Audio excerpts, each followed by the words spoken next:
नमस्कार दोस्तों, आपका हमारे चैनल में स्वागत है। दोस्तों, आज हम जानेंगे कि अगर आप प्रेगनेंसी कंसीव की हैं और अगर आप शुरू में हैं तब तो कोई बात नहीं है, लेकिन अगर आप 1 से लेके 9 मंथ में आप झाड़ू पोछा कर सकती हैं कि नहीं कर सकती हैं, और 1 से लेके 9 मंथ में कब कब आपको झाड़ू पोछा कैसे कैसे करना चाहिए। ये जो आपके प्रेगनेंसी के तीनों ट्राइमेस्टर होते हैं बहुत ही ख़ास होते हैं, और ये तीनों महीना अब जो ये तीनों ट्राइमेस्टर होते हैं 3-3 महीने के अलग अलग डिवाइड किया गया है। तो आप किस ट्राइमेस्टर में कितना झाड़ू पोछा कर सकती हैं, दूसरे में कितना कर सकती हैं और तीसरे में कितना कर सकती हैं, ये तीनों ट्राइमेस्टर के बारे में आज मैं आपको बताऊंगी। और ये वीडियो आपके लिए बहुत बहुत बहुत इंफॉर्मेटिव वीडियो है। तो अगर आप प्रेगनेंसी कंसीव की हैं तो इस वीडियो को पूरा देखें, इसकी बिल्कुल भी ना करें। और हमारे चैनल पर नए हैं तो प्लीज़ प्लीज़ प्लीज़ रिक्वेस्ट है, मेरे चैनल को लाइक शेयर सब्सक्राइब कमेंट ज़रूर करें और बेल आइकन ज़रूर प्रेस कीजिएगा, ताकि जैसे ही नया वीडियो अपलोड करूं आपके पास नोटिफिकेशन सबसे पहले चला जाए। तो सबसे पहले हम बात करते हैं कि पहले जो पहला महीना होता है 1 से लेकर 3 महीने, तो इसमें क्या आपको झाड़ू पोछा करने चाहिए कि नहीं करने चाहिए। तो देखिए दोस्तों, ये 3 महीना आपके लिए काफ़ी क्रिटिकल होता है, यानी कि कहने का मतलब है कि काफ़ी जोखिम भरा होता है। इसमें कोई जोखिम आपको नहीं उठाना चाहिए, क्योंकि इस समय आपके गर्भ में पहले भ्रूण रहता है। जो आपका जो शिशु है पहले भ्रूण के रूप में रहता है और भ्रूण से धीरे धीरे बड़ा होता है, और आपकी जो बॉडी है और आपकी बॉडी इसे एक्सेप्ट करती है कि अब मेरे गर्भ में ये चीज़ आ गया है, मेरे पेट में, इसे मुझे एक्सेप्ट करना एक्सेप्ट करती रहती है। इसलिए आपको इस समय झाड़ू पोछा या कोई भी हैवी काम आपको नहीं करना चाहिए, नहीं तो आपको मिसकैरेज की संभावना बढ़ जाती है।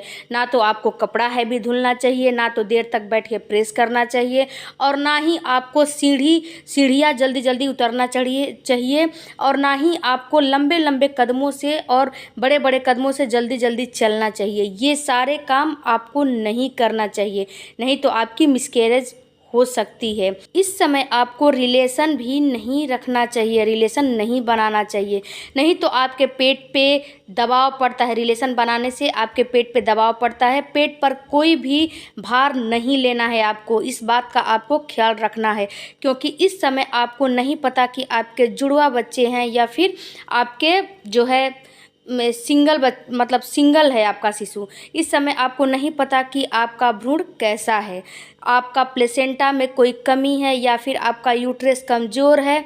तो इसीलिए आपको इन सब बातों का ख्याल करना बहुत ज़रूरी है, जो पहले के 3 महीने होते हैं। जब 3 महीने के बाद डॉक्टर के पास चली जाती हैं तो डॉक्टर अल्ट्रासाउंड करा के आपको हर चीज़ बता देता है कि आपकी क्या स्थिति, आपके गर्भ की क्या स्थिति है।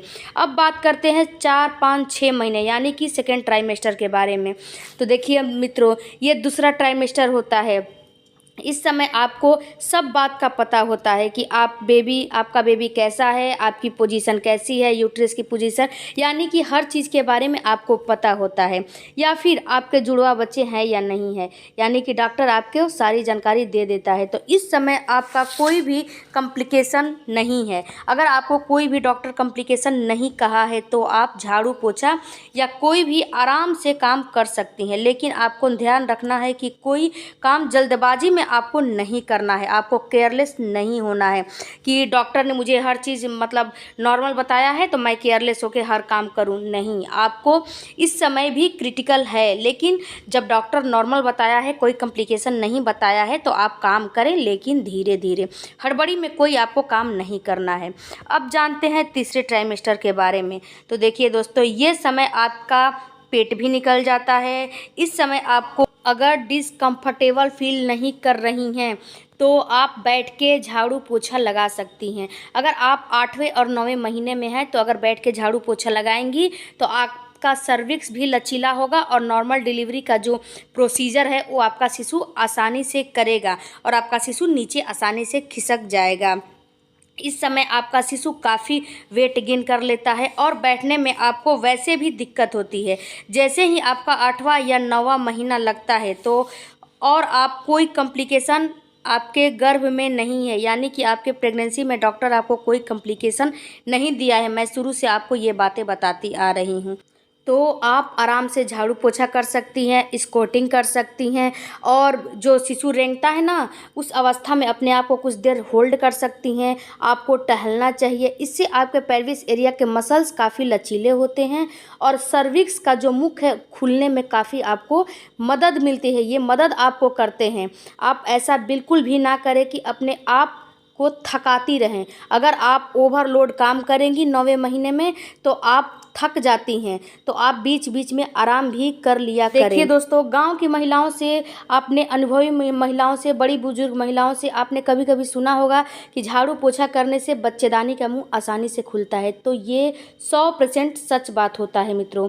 आप वाटरफ्लाई एक्सरसाइज करें, आप ब्रीदिंग एक्सरसाइज करें। इन सब से क्या होता है कि जब आपको डॉक्टर बोलेगा कि लंबी लंबी सांस ले, पुश करें, तो ये सारी चीज़ें आपको उस समय काम आती है और आपकी नॉर्मल डिलीवरी आसानी से हो जाएगी। तो जो झाड़ू पोछा के आपके मन में मिथ्य था, वो आई होप, आशा करती हूँ कि निकल गया होगा। तो आप झाड़ू पोछा कर सकती हैं, ये कोई गलत बात नहीं है। आप कोई बीमार नहीं हैं, आप अच्छा खासा प्रेगनेंसी कंसीव की हैं। Bye bye.